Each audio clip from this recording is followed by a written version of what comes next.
为什么有了微联通和 Android 还要入手一台极空间的 Z4 呢？当下的 NAS 不是做的不够好，而是方向路线走偏了。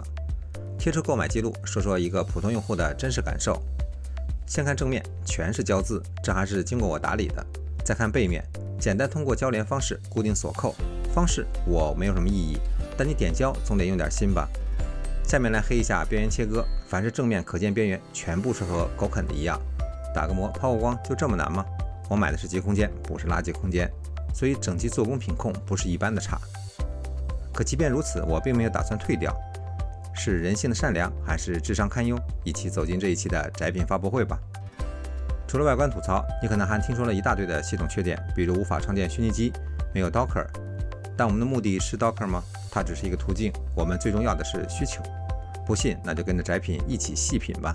需求针对大众家庭，如果是自身动手能力极强的极客玩家，视频可能会造成你的极度不适，请审慎观看。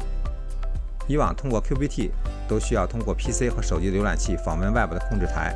现在只需要复制磁力链或者打开 APP 导入本地的种子文件就可以实现。论分辨率适配手机方面，原生肯定优于 H5 的表现，而且你不需要知道种子文件下载到了手机哪个目录下，因为都是自动检索并且选择的。不光下载，所有的 NAS 管理都可以远程，不需要公网的 IP， 不需要 DDoS 解析和端口映射，而且速度也还算理想，即便出了问题也可以由售后远程调试，这不就是一般家庭所期待的吗？Android 这方面一直没有找到一个完美的相册 APP， 就算群晖微联通，也大多需要多个 APP 实现，像 Qfile 或 Qphoto。极空间的同步、浏览、相册管理、视频播放只需要一个应用，便利性不言而喻。而且我到目前也没有找到其他 NAS 很好的解决微信备份的功能。不光如此，还支持 TV 端，无论是什么盒子呀、智能电视，都可以通过当被市场在线获取，也是3大功能都齐活。其实就是一个媒体中心，或者简单的说，它是一个经过优化的 Kodi 播放器。海豹墙在初始导入的80部影视数据后，刮消失败加错误的一共才只有4部，这个成功率高于我接触过的 Plex、MB、Kodi 和知度。就算错误匹配，通过 Web 查询修正，也是步骤和路径最少的，只需要关键词就可以搞定。视觉部分也相当精美，丝毫不逊色于那些主打海豹墙的产品，即点即播，客户端本地解码，还支持 ISO 和 BDMV 的圆盘。不过尚不支持蓝光的完整导航，字幕也无法在线下载，只能本地挂载。这2个应用都有一个特点，那就是人缘都不怎么样，而且不是人民币玩家，基本就没什么服务可言。但无奈国内的生态基础不错，能够同时傻瓜化支持2者的 NAS 几乎没有。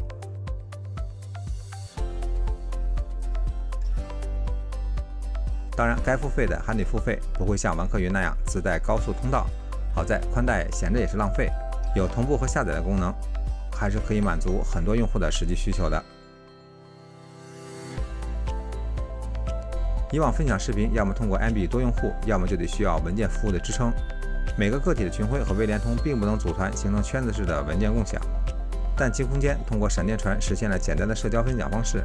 你不需要开通额外的服务和设置共享权限，一键触达。最后，我们顺便说说工业设计，在不具备全无有线布线的条件下，放置在客厅的 NAS 可以弱化专业存储的范儿，个头尽可能的小，外观更接近数码 3C 设备才是最讨喜的。诚然，还有很多提升的空间，比如不支持 NFS 和 AFS 协议，一些功能也还需要深耕打磨，但起点尚可。另外，可能小伙伴比较关注温控和风噪，我也简单的交个底儿。因为新机入手需内网拷贝原有的数据，48小时不关机联网复制，硬盘、CPU、NVMe 缓存固态的温度如下。